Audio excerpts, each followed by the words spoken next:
are almost always the problem.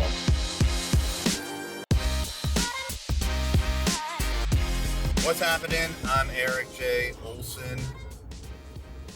Yeah, you know what I've discovered over time through unfortunately, a lot of conflict, interpersonal conflict with people, project conflicts, is that whenever a situation arises, I am almost always part of the problem.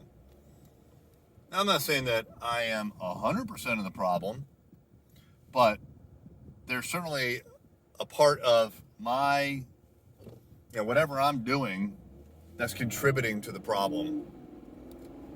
And I've even found, like, if I do everything correct, I still screw something up.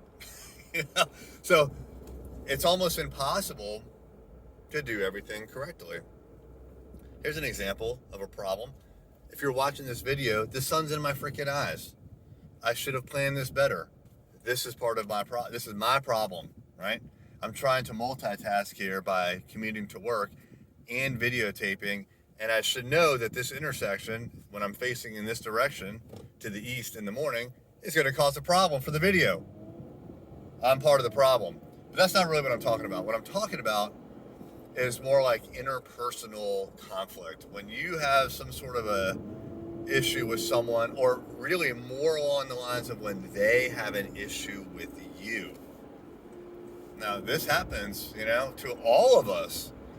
And we all have, a couple of decisions to make, or, how we're going to handle it, a couple of different ways that we can handle when someone, for whatever reason, is not real happy with us. One, ignore it. Maybe it'll go away, maybe it won't. Two, react. And by react, I mean negatively. Third, maybe react positively. Try to kill them with kindness. 4, I think I'm on 4. I don't really remember now. Brush them off, right? You dismiss them. You're done with them. You discard them. But what I want you to consider is number 5, assuming we're actually on number 5 still, because I lost count at 2 or 3, is a little bit of introspection. Look at what you're doing. Try to analyze what it is that you did or said or inferred, implied, etc. I guarantee if you are honest with yourself, if you are transparent with yourself, if you do not lie to yourself, which is very common with people will lie to themselves about their situation, their feelings, other people. They'll lie to themselves. They'll tell themselves lies. If you refuse to do that and you instead look at yourself objectively, I guarantee you will find that you are part of the problem. Maybe not 100% of the problem, but you are part of it.